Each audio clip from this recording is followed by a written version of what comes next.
Welcome, Pewter Report readers, viewers, and listeners to a brand new edition of the Pewter Report podcast, energized by Celsius, the official energy drink of pewterreport.com. We are moving forward into the offseason for your Tampa Bay Buccaneers, and even though we're still a little sad that the Bucs season is done, that does mean we can turn our attention to the offseason, but more specifically, the NFL draft. So you are in for a treat, Pewter people and Bucs fans, because we are dropping the official first 7-round Bucs mock draft of the 2024 draft season, brought to you by pewterreport.com and SR. I'm your host, Matt Matera. Joined with me, I just mentioned his name. He's the face that runs the place at this publication, Scott Reynolds. Scott, you've been working diligently, very hard, and it's out for public viewing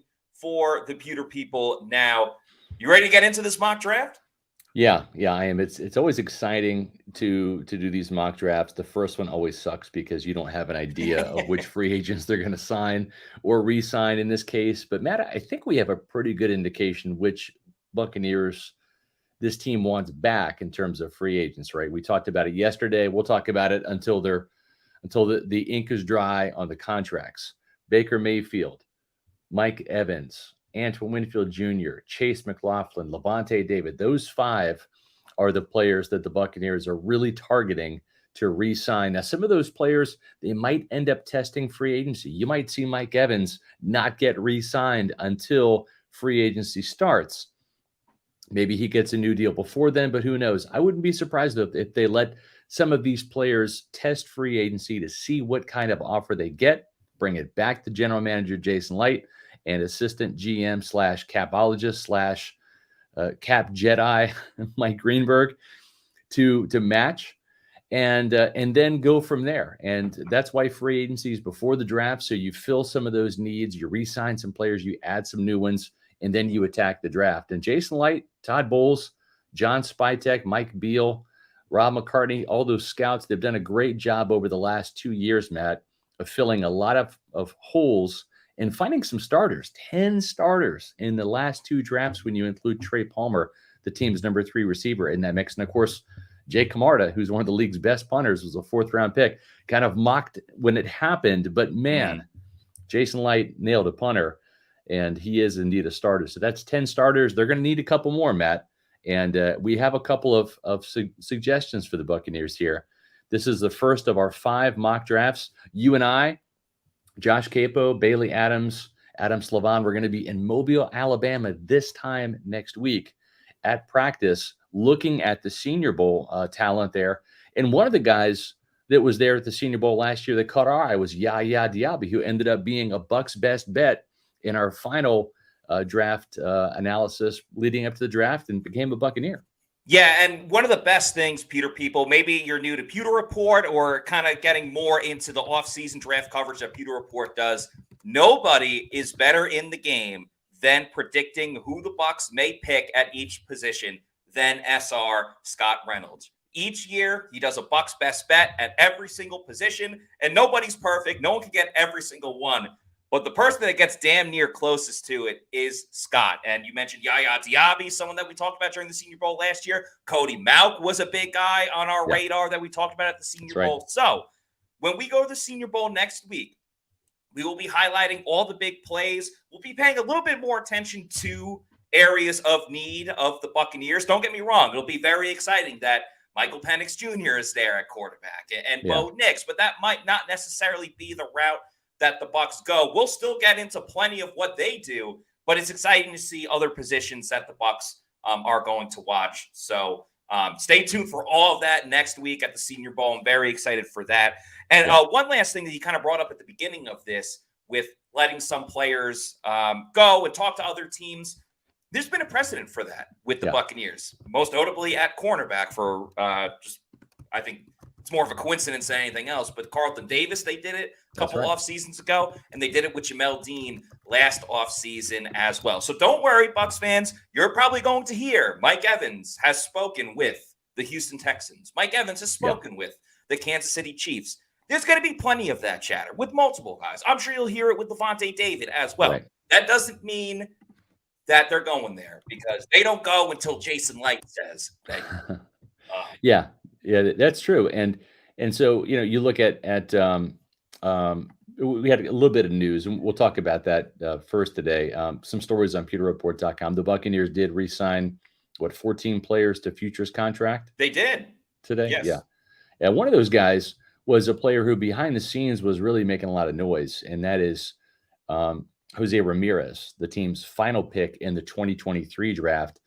He's one of these players that was on the practice squad the entire way, and didn't have the rookie season, obviously, that Yaya Diaby did, because he was on the practice squad. And actually, Marquise Watts was a player that kind of came in and beat out Ramirez for a spot on the 53, but they liked him so much they actually kept 6 outside linebackers, including Ramirez, on the practice squad. He's one of those guys. Matt, who are some of the other players? Mostly these players were essentially the practice squad from the Buccaneers last year, but some very familiar names if you followed Tampa Bay's practice squad. Yeah, absolutely. So they signed 14 players from their practice squad to futures contracts. The only ones they didn't were Derek Pitts and Deidrin Sanat, who ironically, those are two of the guys that got like the most quote unquote playing time on the active roster from the practice squad. And Right. Deidrin Sanat's been there for 2 seasons. But a lot of guys on offense, offensive tackle Silas Dancy, O-lineman Luke Haggard, wide receiver Cephas Johnson, who's got insane size, Patrick Laird, the running back, Ryan Miller, Logan Stenberg, sorry. And the other 2 big ones, Tanner Towla, the tight end, and David Wells, the tight end as well, no pun intended, and Riley Webb at wide receiver. The tight ends, I think, are the big ones to kind of pay attention to. Towla did some big things in training camp and could compete for a roster spot this year, and Wells got a little playing time last year as well. Defensively, Jose Ramirez, you mentioned, friend of the program, been on the show before. That's right. Keenan Isaac, another guy I think I'd pay attention to in training camp because he could actually take the ball away, which has been a little bit of an issue with Bucs corners, but he also got burnt on a lot of big plays as well, so you got to eliminate that. Richard LeCount and Quandre Mosley. So those were the 14 players that were signed to futures contracts. We'll see, that could always get shuffled around at one point or another, but obviously the Bucs are spending a little bit of their time looking forward to the future of this team. Now, will this future include Dave Canales as their offensive coordinator still? Kyle Miller is kind enough to give us a $1.99 super chat, and he says, #keep Canales. I think all Bucs fans would want to keep Dave Canales, but it might be out of their hands. If Dave wants to expedite that process of being a head coach, it's really not much the Bucs could do about it. Yeah. Well, and the thing too with Canales, and the reason why the Panthers are so, hot on his trail is because of the relationship that he has with Dan Morgan, who got promoted from the assistant general manager spot to the general manager position in Carolina. He's a former Panthers linebacker and former Miami Hurricane, but really spent from 2010 to 2017 in the Seattle front office in the personnel department. So he knows Canales. He has seen him up close and personal on that practice field, in the meeting rooms, etc. He knows this guy is a star in the making. And the interesting thing is sometimes you think these guys aren't ready. That's what Kevin Demoff thought about hiring Sean McVay, right? He was a young guy, still is. I think he's still the youngest coach in the league, right? Yeah. He's incredibly young. And we even saw that in Tampa Bay with the Glazers, Matt, when they didn't want to let Raheem Morris go. And that was part of the decision-making to jettison John Gruden, even though Gruden had just signed a massive contract extension before the 2008 season. Then you had the 9-3 start that dissolved into a 9-7 finish, and the Bucs didn't make the playoffs that year. So they liked Raheem Morris enough to make him their head coach at age 33. Now, Raheem Morris is 47 years old. I'm confident that when Raheem Morris gets a head coaching job the next go round, he is going to be so much better. But he's still got that effervescent personality, the enthusiasm, the energy that you need, and really reminds me a lot of Dave Canales in so many different ways, or I should say so many similar ways. And Canales is 42. He's not 33. He's young, but he's not really young. He's just young in terms of being a play caller, Matt. But you know what? This is a guy that got better and better as the season went along. Yep. Had 2 really good games, I thought, in the postseason. Arrow is pointing up for Dave Canales. It absolutely is, and that's what makes it even worse. I mean, it's a good thing, but what would be worse is if he ends up becoming the head coach of a team such as Carolina that's in your division and you would have to face twice a year. I would still give the edge to the Bucs right now, given the roster that they have and what they did last season. But obviously, a big thing with Canales as well, and we'll get to the super chat from Bucs Basement. Thank you, Bucs Basement. Is like, what does that mean for Baker Mayfield as well? Yeah. Like, if Canales leaves, does Baker want to come back to the same team, similar players, but a new system, or does he want to go to the system and then you kind of figure it out with the players? But thanks to Bucs Basement for the $4.99 super chat, who says the Canales situation is serious. How are we going to get continuity from year 1 to year 2 if our offensive coordinator is gone? Why would Baker come back to learn a new offense? So the Bucs Basement follows that up. Thanks again for this $1.99 super chat with Canales situation is why defensive head coaches doesn't work. Yeah, I mean, that is a knock against defensive coaches is, all right, you bring in an offensive guy, and then if that offensive coordinator succeeds, it likely means that they become a head coach sooner rather than later. And yeah, I mean, it is a domino effect. I think we talked about that a lot last year when the Bucs were still searching for an offensive coordinator. It's like, all right, what is the domino effect of you bring in this guy?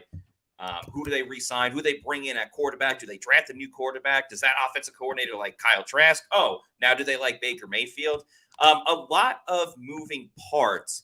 But again, do we know if Canales truly wants to take over the Panthers job, which is like a big-time rebuilding process? That still remains to be seen.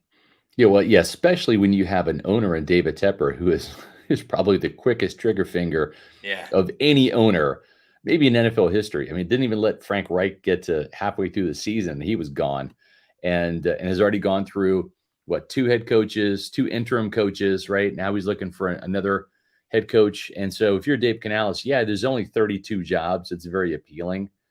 But man, that Panthers team they're a long ways away from being competitive. And I think whoever steps in there, you're just setting the table for the next guy because you might get some incremental wins. You might go from 2 wins to 4 or 5, Matt, this year. But at some point in time, David Tepper is going to continue to churn at head coach.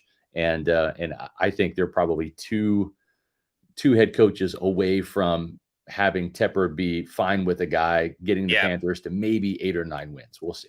Yeah, they still got a ways to go to get out of the mud. And we're going to get to the first mock draft momentarily, but we got a $20 super chat to get to from Richie P. Thank you so much to Richie, who says he's doing his own little mock draft right Love here. it. First round, cornerback, best available. Second, Jackson Powers. Stay tuned for that. Third round, Darius Robinson, the defensive end out of Missouri. Parentheses, 2-year captain, violent. One of his go-to moves is to forklift someone. Will be at the Senior Bowl. Richie, I love how you're lining up this mock draft for the Bucs. I encourage anyone else that wants to give their mock draft as well. If you super chat us, we'll put your mock draft up on the page. We're very happy to do so. But Richie, I like where your head's at, especially with the center position and getting an edge rusher, because those are 2 positions the Bucs certainly are going to be looking at this offseason. No doubt. And you know what? If this team does cut Carlton Davis, and that's a possibility, then cornerback might be one of those positions too, because you need, Matt, 3 starting caliber corners. How many times does Zion McCollum have to step in for the injured Jamel Dean or the injured Carlton Davis this year? I mean, he started more games than either one of those guys and played more snaps, right? And so, and he was the number 3 corner. So it's kind of crazy. But if Carlton Davis, if the team wants to save some money and looks at the production versus how many games he misses due to injury every year and just says you're not worth the $14 million, which I think could happen, then Zion McCollum's a starter and Jamel Dean's a starter, but then you need that other guy to come in and be a starting caliber cornerback. So that makes a lot of sense there. But you know what? Without further ado, let's get into our mock draft here, right? Because Jason Light, Todd Bowles, I'm sure they've already taken a look at Pewter Report's initial mock draft. And I've already taken some notes. No, I'm just kidding. Those guys know exactly what they're doing, along with John Spytek, Mike Beal, etc.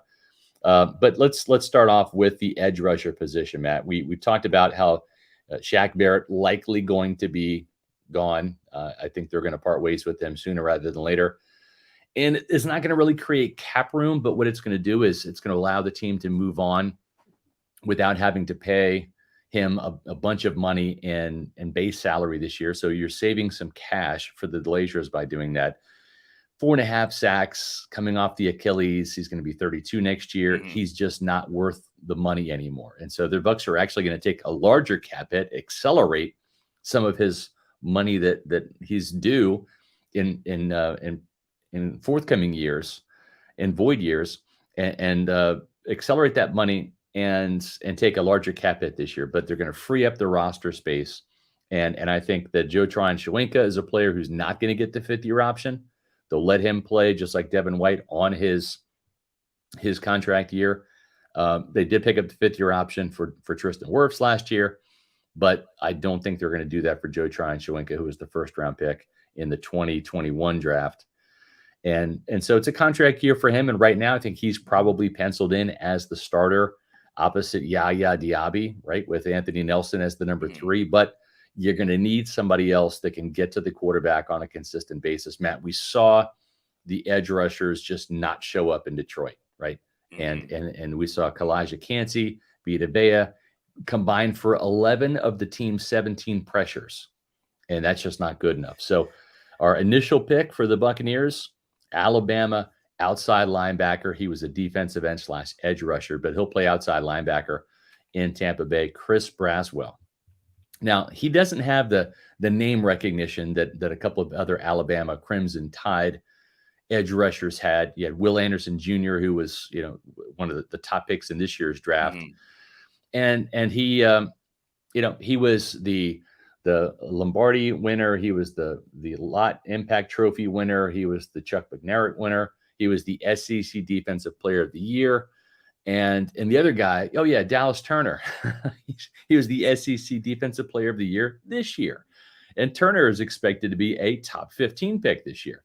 So it's no surprise that Braswell was only a part-time player, a role player in his 2022 season because he's playing behind, a top 5 pick and a top 15 pick. But when he did get the chance to play this year, he really came through in spades for the Alabama Crimson Tide. And I think he outplayed Dallas Turner in some of those games. I really do. After having 20 tackles, 4 tackles for loss, 2.5 sacks, and a forced fumble in 2022, he had 42 tackles, 8 sacks, 3 forced fumbles, an interception, and a blocked field goal. And what I like about him is he had an 87.9 pass rush grade from PFF with a very good 18.2% pass rush win rate. And it wasn't just the sacks he put up, 10 quarterback hits and 33 hurries, along with 3 forced fumbles. And when he was around the ball came out. There he is sacking Joe Milton from Tennessee. He had an interception that he turned into a pick 6 in a game. Very good athlete, very good speed to power.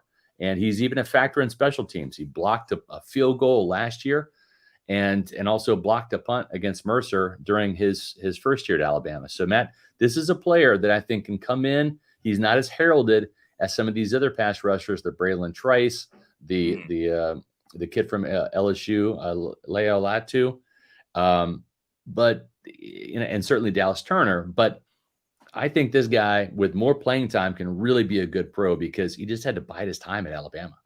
And what's interesting is that was I'm not comparing the two, but that was a little bit of what we had talked about last year at the time with Yaya Diaby, of a player that has all the tools, all the intangibles, but hasn't played as much football and hasn't started at that level that maybe you would want someone a bit more polished. So I really like this pick. You talk about the athleticism. He's a violent player as well, which I always think the Bucs defense could use a little bit more physicality and things of that nature. But outside linebacker in this Bucs 3-4 defense with the Todd Bowles defense, they have to be athletic because Todd Bowles drops them back in coverage. And, if Shaq's out of there, I still like the depth overall at outside linebacker, but it doesn't mean it can't get better. Like you talked about, just not being able to get home with the 4-man pass rush. They can do all the fun, exotic blitzes until the cows come home. Yeah. There was a great video by Ben Solak that you quote tweeted as well, Yeah. where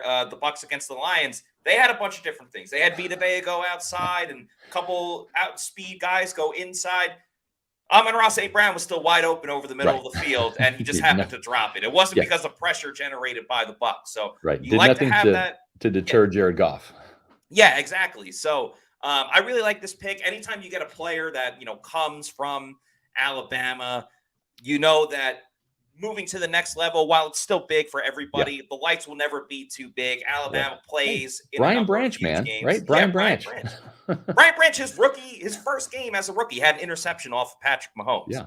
That's a pretty big deal. I think it went off a player's hands, but regardless, took it back for a pick six. Yeah, Yeah. You're right. Now the other thing too is we're kind of anticipating Braylon Trice being gone. We're anticipating Jared Verse being gone. Remember, the Bucs State. Picking what, 26? 26. Yeah. Yeah. 26. So there's going to be a lot of good players off the board. Exactly. So the question here is would I take Chris Braswell over Chop Robinson from Penn State? And the sack production wasn't there. I don't think that Robinson he flashes. He's got a great burst. He can dip and rip. He can get under tackles. He struggles to finish a little bit. Like he'll get back there and pressure, but I've seen quarterbacks that step out of his sacks. I've seen running backs that have escaped his grasp. The grip strength on Chris Braswell to me gives him a little bit of an edge over Chop Robinson. I wouldn't mind either guy. I think either guy's a really good fit in Tampa's scheme. And who knows, in our next mock, we might have Chop Robinson in there. But as this starts, things off right here for our pre-Senior Bowl mock draft, we're going to go with Braswell, who, by the way, Matt, will be in Alabama for the Senior Bowl, along with this next guy in the second round. One of my absolute favorite prospects, one of Josh Capo's favorite prospects as well. In the second round, we're talking about center Jackson Powers Johnson. This guy reminds me, and look at him. He looks like Ryan Jensen, right? Look at that build. Very similar guy. And I think plays with that tenacity. He's a tone setter up front. He spent most of his time playing guard before last year, where he was a wire-to-wire center, played over 800 snaps at center. And he's a bully. He's a bully in the middle. He's what this team has missed without having Jensen in the lineup. He's not the most agile and athletic guy, but he can get to the second level. He can get out on screen passes. And when he does, he's out for blood. This guy is an absolute mauler in the run game. He's a very good pass protector. He's only given up, whether it was at guard or center, Matt, has only given up one quarterback hit, no sacks in his career. And that Oregon offensive line is known for their pass protection. So Tampa Bay wants to throw it. This guy can step in and be a day one starter in the second round and supplant Robert Hainsey. And maybe they go out and get a center in free agency, or maybe they go out and get one or get a guard, and they're drafting a guard in the second round. But this guy can play guard or center. And I like the power, the tenacity, the toughness, the aggressiveness he plays with, Matt. And we're going to see him, Jackson Powers Johnson, at the Senior Bowl also next week. Another important thing from this Buccaneers offensive line that Powers Johnson brings is, getting to the second level, like you said, and just having athleticism. I mean, we've talked a lot about how Tristan Wirfs is very athletic for playing offensive tackle. And Cody Mauch is a guy that really excelled at getting to the second level over in college, and obviously trying to do it in the NFL too. I mean, I still remember when Rachaad White had that screen pass for a touchdown several weeks ago. Cody Mauch was the guy running with them stride for stride. So bringing in another center, a physical guy, or if they want to bring him at guard as well, I think it's important to remember the Oregon offense, while still very flashy and super, super productive, it wasn't like your finesse style of Oregon offense back when like Marcus Mariota was playing. This is a group that could get it done in multiple ways, running the ball, throwing it, screen passes, and getting over to that second level. So, you're very high on this pick. Josh Capo is very high on this pick as well. Really good PFF grades, especially at pass blocking. And I don't think it's any secret the Bucs need to upgrade really on the interior in general, but specifically at center with Robert Hainsey. And, Hainsey even going as the backup center or the first backup guard off the list, like that's pretty good depth. Like Hainsey as your top backup, I really, really like. Just don't love him as a starter for 18 games in the season. So I'm with you, clearly man. a need that gets addressed and makes the team better overall. And we've seen some offensive linemen come in and be able to excel right away. Like Cody Yeah. Mount started every game. Joe Mhm. Tippmann of the Jets just got Yep. first team all rookie team. So you can get by with a rookie center at Mhm. the helm. And if he ends up going to the Bucs, that's what Tampa Bay will try to do. You just have to worry and wonder, does he show out in Alabama to where Yeah. he's not there that late in the second round, that he's an early second round pick, or maybe even sneaks into the bottom of the first round, where a team like maybe Miami, who I think they're going to maybe make a Yeah. change there, goes in that direction. So it's one of those things where sometimes it's funny when you're a talent evaluator. I've talked to enough GMs and scouts. They're fine with guys not showing out at the Senior Bowl because Right. because then all of a sudden you get that rocket ride effect of going up the draft boards, and if you're picking in the middle or the late round, part of the round, I should say, you get really worried when guys show out at the Senior Bowl because it can really put some of those players that you really like out of reach. And not the exact example, but remember Brian Branch, who we were talking about earlier on the show, didn't Yeah, really test well at the that's combine right. and didn't have a great 40. And Yeah, I don't his know stock who it dropped. impacted and who it didn't, but he dropped in the He draft. did. And it was Yeah, surprising he went to the second round. And anyway, we got a super chat from Ryan Giles. Thank you, appreciate Ryan, it, for Ryan. this Thank you. $4.99 super chat, who is asking, do franchises actually make coordinators promises such as being the successor of the current head coach? If so, do you think the Bucs do that with Dave Canales? I don't know. I think in certain situations, maybe that was the case with like Jared Mayo with Bill Belichick, Yeah. but Mayo was a Belichick guy. You know what I mean? It's like Yeah. Todd Bowles was a Bruce Arians guy, which is why he got the gig. But Dave Canales has only been with Todd Bowles for 1 year, and Right. so while it makes a lot of sense, the problem is just the timing, right? I mean, Todd's 60. He's not 70. He's not coaching till 70, but there's 10 years to play with between 60 and 70. What happens if Todd wants to coach 5 more years, right? And what if he has some success in Tampa and remains head coach in 5 more years? Guess what? And Matt, you know this. Dave Canales is going to be gone. He's going to be gone next year Yeah. to somebody if he doesn't replace Todd here in Tampa, whether Todd steps down or whether this team stumbles out of the gate and they make a switch. I think Dave Canales is getting some interest and some buzz and some interviews this head coaching cycle. And if he doesn't take the Panthers job, then he's going to go somewhere, I think, next year and be a head coach. And most of those succession deals, or whatever you want to call it, it's with like Belichick's older than Todd Bowles, and he had been with the Patriots for 20 years.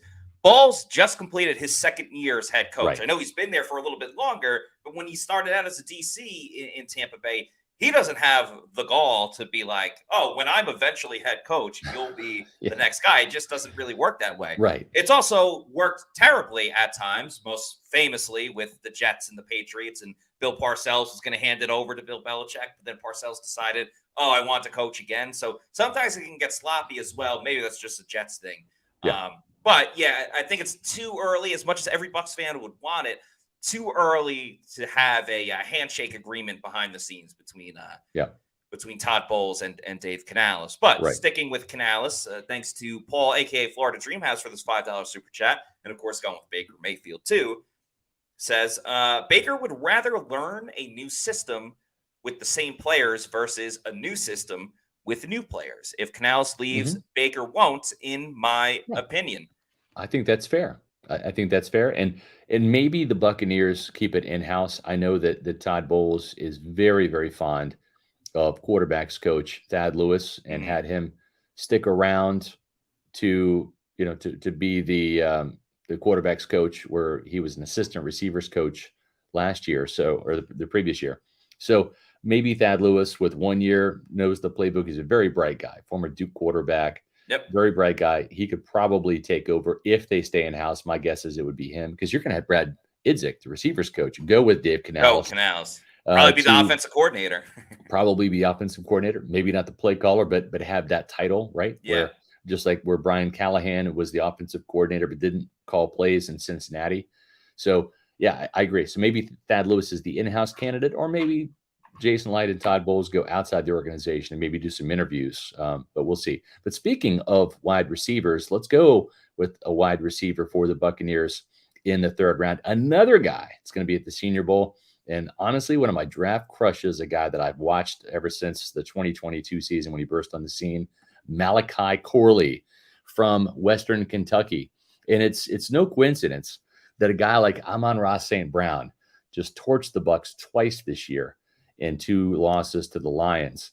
Now, I'm not saying that Malachi Corley is a carbon copy of Amon-Ra St. Brown, but at 5'11", 205, he kind of has a body type that's kind of Chris Godwin, kind of Deebo Samuel, kind of Amon-Ra St. Brown. Maybe doesn't have that quick twitch, that start-stop ability that Amon-Ra St. Brown has, but this guy will make you miss. He played mostly in the slot, but he can play outside as well. He caught more screen passes for more yards than any receiver in college football. And while, that's kind of a gimmick play in the NFL, wide receiver screens, it was more of a staple at Western Kentucky. What it allowed him to do was get into the open field, make guys miss, break tackles, slip tackles. He is an incredible competitor, a tackle breaker, and a guy that is very elusive, has really good run after catch ability. And that's kind of something that we really haven't seen that much of from Chris Godwin in terms of that ability ever since the knee injury. And when you look at the production, some of this is that manufactured, screen game at Western Kentucky. So take that with a grain of salt. But when you look at 101 receptions for 1,295 yards, almost 13-yard average, 11 touchdowns. And then the next year, which was last year, 79 catches for 984 yards, a 12.5-yard average, and 11 touchdowns. What I look for is the consistency. He wasn't a one-year wonder. He did it in back-to-back seasons. This is an Orange City, Florida native who I think would love to come back to the state of Florida. And he's just an exciting player. And we're going to have a chance to see him at the combine. The combine, but at the Senior Bowl. But Matt, one of the things too is he may not blaze a fast 40-yard dash time, but that was the case with Amon-Ra St. Brown coming out of college too. That's why he was a day 3 pick. And I think this guy here, he's not the 4.33 speed demon guy that Trey Palmer is, hitting those home runs and getting behind defenses. But he's a guy that once he has the ball in his hands, he can make you miss, pick up yards, and break some tackles and rip off some big gains. And that's exactly what the Bucs need. I know you already said he's an exciting player to watch. I'd also throw out entertaining. He's entertaining to watch, and that's not why a team would draft someone. Right. But the yards after the catch was a big emphasis for the Bucs heading into the season with Dave Canales. And I thought they were okay to good at it, but I definitely think that there's room for improvement with those yards after the catch. We saw how important it was when David Moore had that touchdown against Green Bay or in the playoff game against the Eagles, and how big it was when Trey Palmer did the same against the Philadelphia Eagles. But I'm with you on that. Getting Corley in the slot, I don't care that his 4.3 might not be this, because he's got the game speed, and the game speed is more important than anything else. So if the Bucs can have another guy that a defense has to go, oh my God, don't let him get the ball because he'll break a bunch of tackles. And you already still have to worry about, hopefully, Mike Evans. And, Chris Godwin has a bit of a bounce back year. I like that they'll have the speed, they'll have size, hopefully with Mike Evans, and then a true tackle breaker like Corley to mix with someone like Rachaad White as well, who can get it done in the passing game. So, I was going to say the thing too is he's going to have a chance at the Senior Bowl to really, impress some people. Puka Nacua was a player at the Senior Bowl last year that went from maybe being almost undrafted to a late draft pick, and was a tremendous pick for the Rams this year. I mean, he was a Pro Bowler. He set rookie records. So a little bit of a similar play style at Puka Nacua, So I'm just saying, as a middle round pick, this guy, and listen, lightning struck, before the third round for the Buccaneers in 2017 with Chris Godwin. So this is kind of that same area where Tampa Bay might find another big time receiver in Malachi Corley. Yeah, I just feel like the Bucs offense is a weapon or two away from truly reaching that Yeah, next level. And in the past, you mentioned Godwin in the third round. In the past, they've gone with other receivers in later rounds, whether it was yeah, Scotty Miller or obviously Trey Palmer yeah, on this team.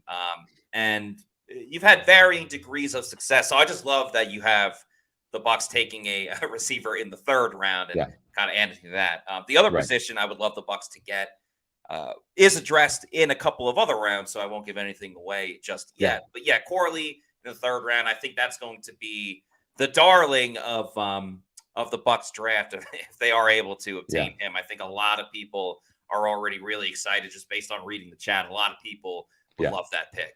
Yep. Tom says, I'm surprised Scott didn't mention drafting Ben Sinnott from Kansas State, the tight end. Well, as a matter of fact, we have Ben Sinnott in the fourth round for Tampa Bay. Tampa Bay drafted Cade Otton in the fourth round. And I think that while Cade had a really good postseason with 13 catches, well over 100 yards and a Yeah. touchdown against the Lions, had some drops. If you look at his first two seasons in Tampa, has yet to hit a 10-yard average. He's just under that. There are some physical limitations with Cade, where I think Cade is a tremendous tight end too. I think he's one of the best tight end twos in the league. But as a tight end one, I think the Bucs can do better. And Dalton Kincaid from Utah would have been a fantastic pick. Obviously, the Bucs loved Yep. Sam Laporta, and they were unable to draft him. So, but it's that type of guy that I think you strive for in the draft. Trying to find that next Kelsey, that next Kittle, that next Hawkinson type guy. And I'm not saying Ben Sennett's that guy, but I think he's in between that realm and Cade Otton. I think he's an upgrade. And is this a homer pick? No. There are plenty of Kansas State players I absolutely have not pined for. Yep. I have not stood on the table for or even mentioned in years past. But this is one of those guys that I will. And even though this may sound like sacrilege, if he had a KU helmet on, I would be pining for Ben Sinnott from KU. But thankfully, he chose the right school, which is Kansas State. What you're getting with Sinnott is a real red zone weapon and a guy that can get some of those yards after catch. He is a tackle breaker. He will drag you. He's got a little bit of the playing style of like a poor man's Rob Gronkowski, in that he rarely goes down. He's got really good contact balance to drive through tackle attempts. He averaged 14.4 yards per catch in a breakout year in 2022, 31 catches for 447 yards, and including 4 touchdowns. This past year, he was K-State's leading receiver, 49 catches, 676 yards, 13.8 yard receiving average, and 6 touchdowns, even though he was more of a marked man this year and drew a lot more attention. But he is a better blocker in line and also on the move as an H-back. He can also play fullback. He can do a lot of things. He's kind of a chess piece where I think Cade, again, has some limitations. I'm not knocking Cade. He's a good player. But I think Ben Sinnott would be more of a tight end one for this team. And I think brings more in terms of yards after catch, red zone weapon, and a slightly better blocker, to where if this is your 1-2 punch with Ben Sinnott and Cade Otton, you feel better about that in 2024.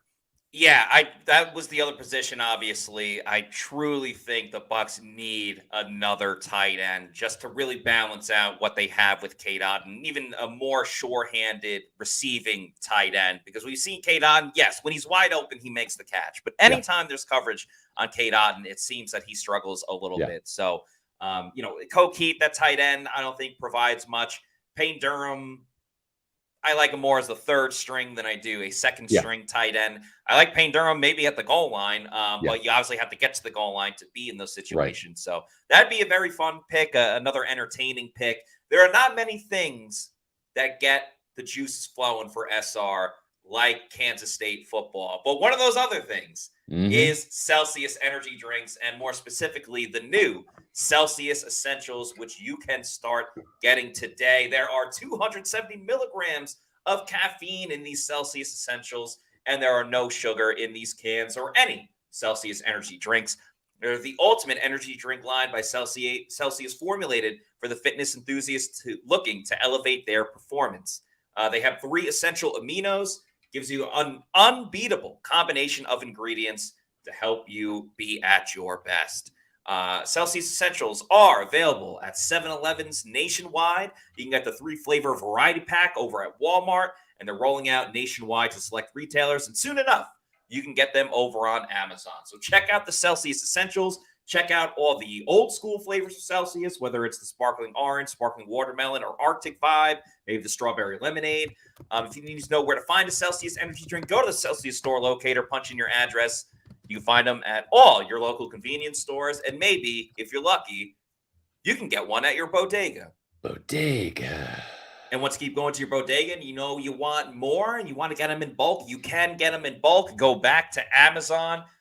Click on the subscribe and save. Get that variety pack because variety is the spice of life. And have it sent to your place of residence whenever you want. You're in charge. Just make sure you're drinking Celsius energy drinks, the official energy drink of the Pewter Report podcast. Yeah, so we've seen the Buccaneers in this mock draft start off with an edge rusher and then really attack offense to continue to bolster that side of the ball. And again, we'll see, folks. This is just the first mock draft. We still have to hit free agency and all of that. Free agency will change a whole lot, but No doubt. we see people do mock drafts like before we even hit January. So Yeah. Part of it's all in good fun. Part of it's obviously a very realistic approach to how the Bucs will attack this year's offseason and the draft. But yeah, there's a lot of moving parts. Things will change. Yep. This is a good question here from Brandon Riley. SR, I know you're a defensive-minded guy, but how can you not put O-line at the top of the draft order? Imagine how much better we'd have been if Baker Mayfield wasn't constantly running for his life.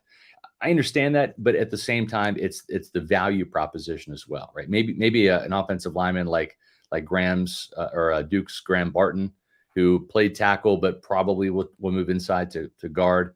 He might be a decent pick at that number 26 spot, but it's finding the right guy. And maybe Jackson Powers Johnson blows up at the Senior Bowl and is a first round caliber player when it's all said and done.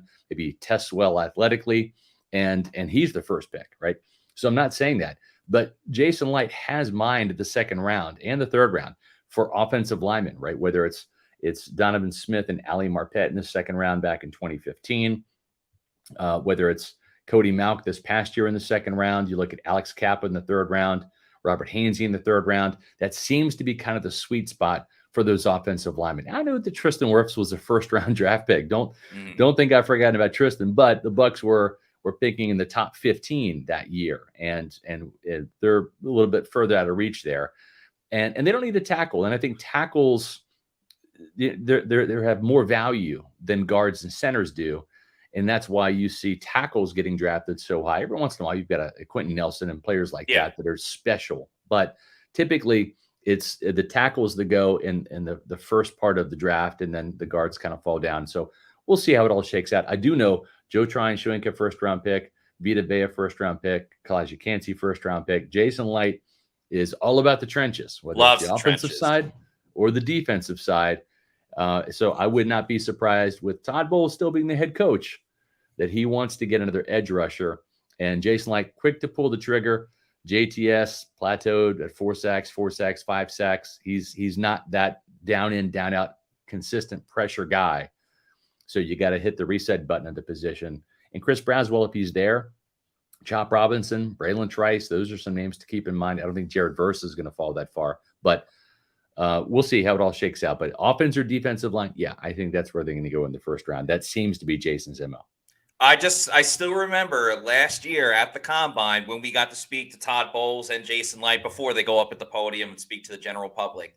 Jason Light, I don't have this quote verbatim, but it was something along the lines of, if I could, I would draft 10 offensive linemen. Yeah. Or something along those lines. Yes, exactly. He loves building in the trenches on offense and defense. And the defensive line could look a little bit different this year. I mean, Greg Gaines was on a 1-year contract and Will Golston was on a 1-year contract. And Greg Gaines obviously has a connection with that defense, with Vita Vea being a Washington Husky and the Washington pipeline that they have there.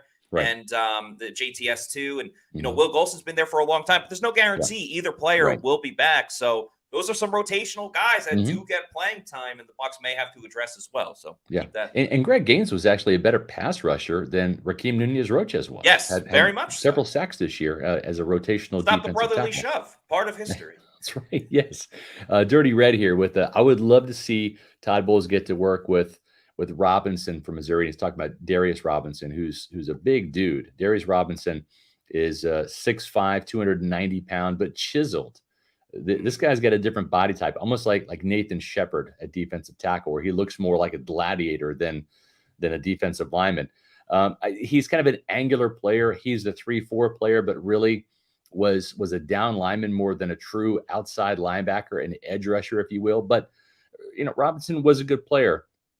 14 tackles for loss, 8.5 sacks at Missouri, forced a fumble, had a fumble recovery. I just think that when you look at outside linebacker and what the Buccaneers need, Matt, they need juice. Yaya Diaby is a fast guy, but he's more of a speed to power player. They want that lightning get off. They want a guy that can, that can bend the edge, Yes. and get to the quarterback in an instant, because the passes, they're coming out quicker these days. There's not many 7-step drops anymore, right? So you got to be able to get there and pressure and hit and sack the quarterback.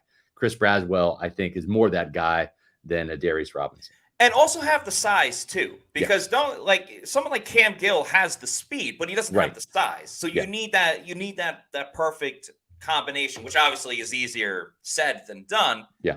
But that's what this whole process is about. Yeah, no, you're exactly right.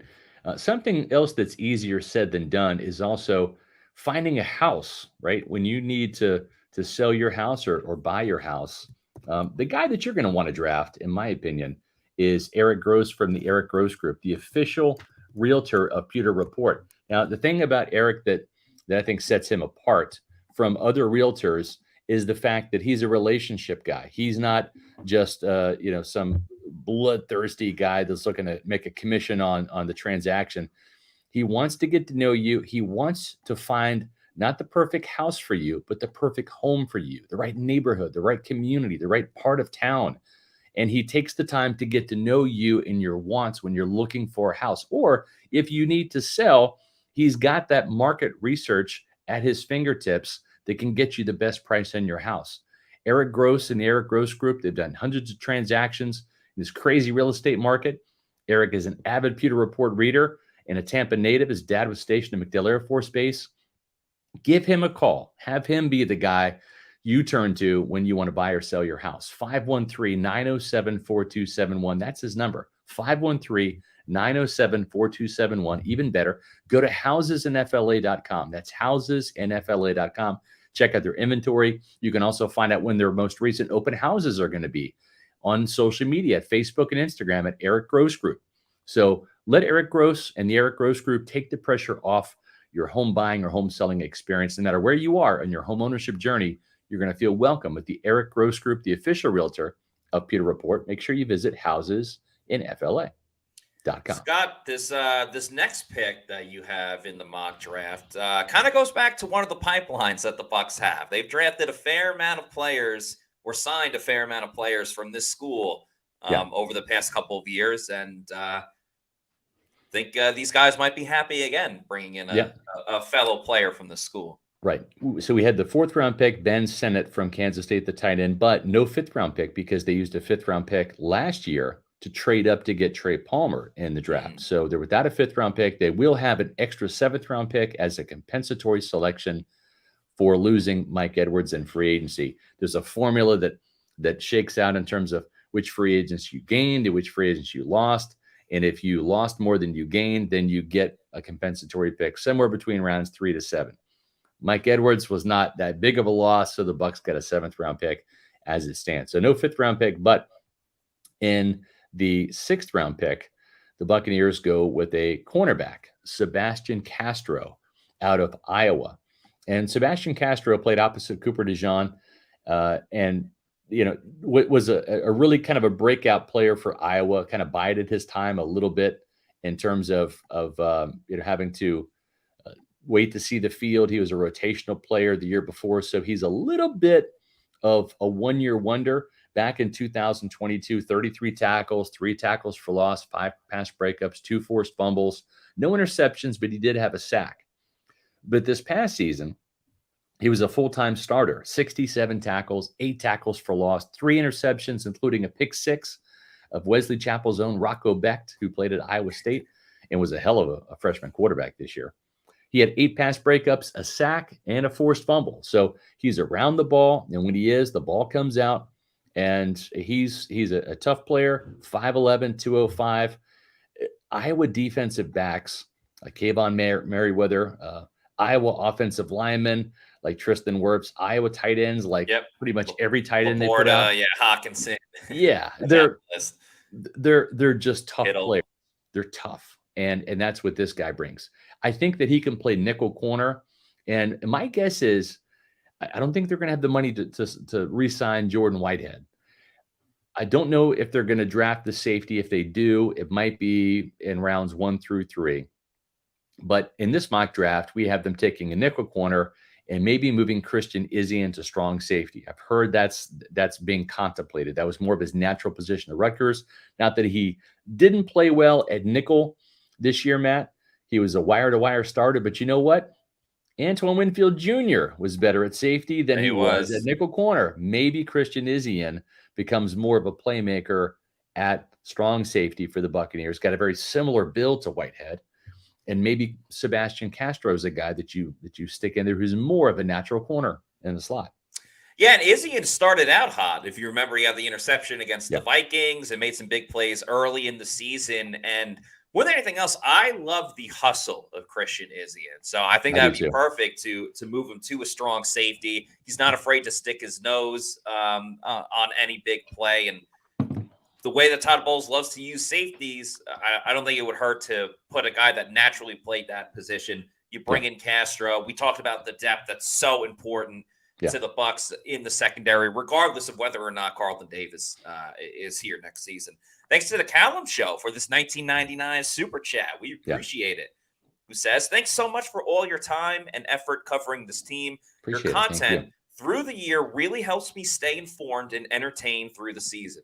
Can't wait for more draft coverage, outside linebacker or cornerback in round 1, please. Well, once again, appreciate the kind words. We try to keep you entertained, and we very much try to keep you informed throughout the year. And the draft coverage is just as much fun as the in-season coverage as well. And, outside linebacker, that's where we went with first overall draft pick. Well, and we're seeing a lot of these guys in the mock draft. Matter of fact, the first 4 picks, Sennett, Jackson Powers Johnson, Malachi Corley, and Chris Braswell, they're all going to be in Mobile at the Senior Bowl. At least right now they've committed. Some of those guys end up backing out, or they end up getting injured, dealing with something like that, and they end up backing out. But as it stands right now, at least 4 of these guys in the mock draft will be at the Senior Bowl.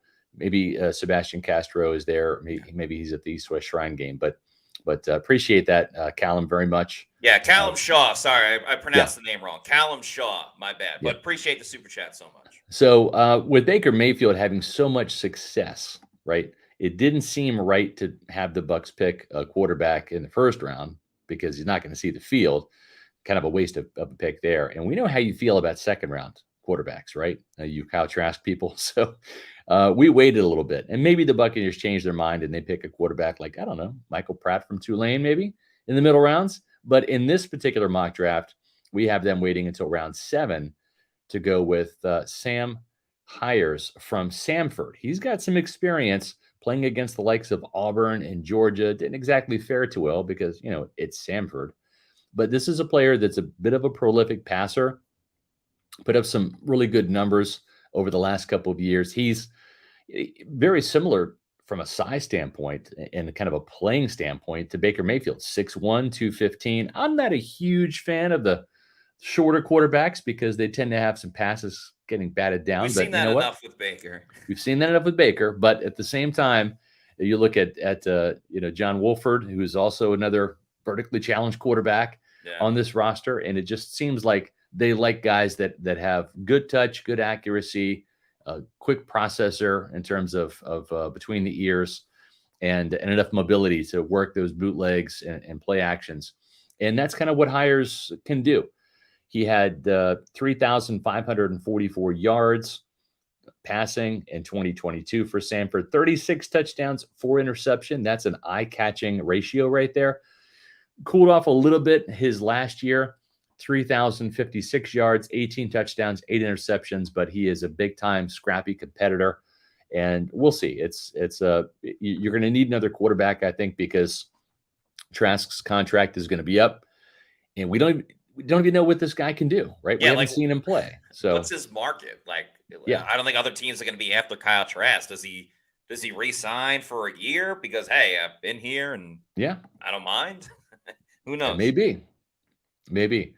Question here from Alex Scott. Does Pewter Report send anyone to the East-West Shrine Bowl? No. We used to cover it when it was here in St. Petersburg. Yeah. That was fun because we got to cover both the Senior Bowl in Mobile and then right here in our backyard. And that was fun. The problem is you've got, the travel, because I think it's in Texas now. It was in Las Vegas. Yeah, it was in Vegas for a bit. Seems like they've moved it pretty fair amount. Yeah. Long lost leisure. What about Jason Bean from Kansas? Would love to see Canales work with an athletic freak. Yeah, he went to KU. I saw him play. He's not a bad quarterback. I think he's I don't know. We'll see. Here's another one too. I like John Reese Plumlee as a late round quarterback. He went to UCF. I would prefer the UCF quarterback over the KU quarterback. A little bit of personal bias in there. But that's the quarterback we have for now. To end out our mock draft with our other 7th round selection for Tampa Bay. This is one of my absolute most fun sleeper picks. One of my draft crushes. Jaden Sheridan from Monmouth. He is a small school running back, kind of like Chase Edmonds coming out of, I think he went to Colgate.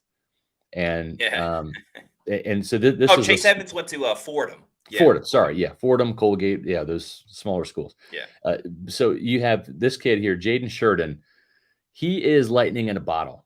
It stunned me that the Buccaneers and other teams didn't draft Keaton Mitchell out of East Carolina last year. And, all he did was average 8.4 yards per carry for the Ravens before he hurt his knee.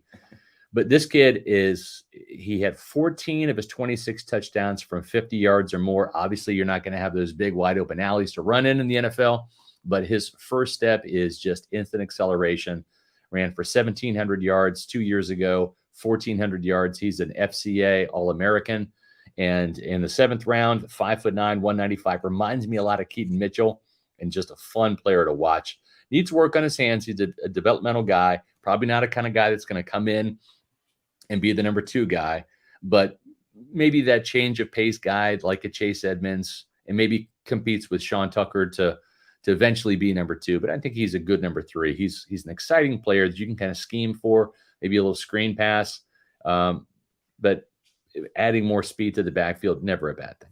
Yeah, I actually know someone that went to Monmouth College, and Todd Bowles from New Jersey has an affinity for some Jersey people. I never think it's a bad thing to add more running backs, especially when you look at the running back room for the Buccaneers, at least heading into this offseason. Never a bad thing to have some choices with that room, and kind of like how it's never a bad thing to have some choices to make over at Underdog Fantasy. Use the promo code Pewter, that's PEWTER, to get a first deposit bonus when you sign up with the app. You can use it for football with the conference championship games coming up, but you can use it for all different sports as well. Pick anywhere from 2 to 5 players, win up to 20 times your money over at Underdog Fantasy using that promo code Pewter. By the way, guys, if you're not already doing so, please follow us on our social media on X, Instagram, Facebook, and Threads. And, of course, our YouTube channel is Pewter Report TV. We got great content, the podcast 4 times a week, various shows, various clips, and all different fun stuff. So please like and subscribe to our YouTube channel. Leave a comment below, even when this episode is done. Helps with growing the Pewter Report YouTube channel, which just got over 13,000 followers. Can't thank you guys enough for that. We're about to end today's show. We got some fun topics coming up over the next 2 days. Some accolades for the Buccaneers on the offensive and defensive side of the ball. MVP, most improved, rookie of the year. Pretty good discussion on the defensive side of the ball we'll be doing all of that the rest of the week for our shows on Wednesday and Thursday. So that'll do it for us on today's show. Great mock draft. We'll have more coverage of it. So for Scott Reynolds, I'm Matt Matera saying thanks everybody for watching, and we'll see you tomorrow at 4 p.m. for another edition of the Pewter Report podcast. Out.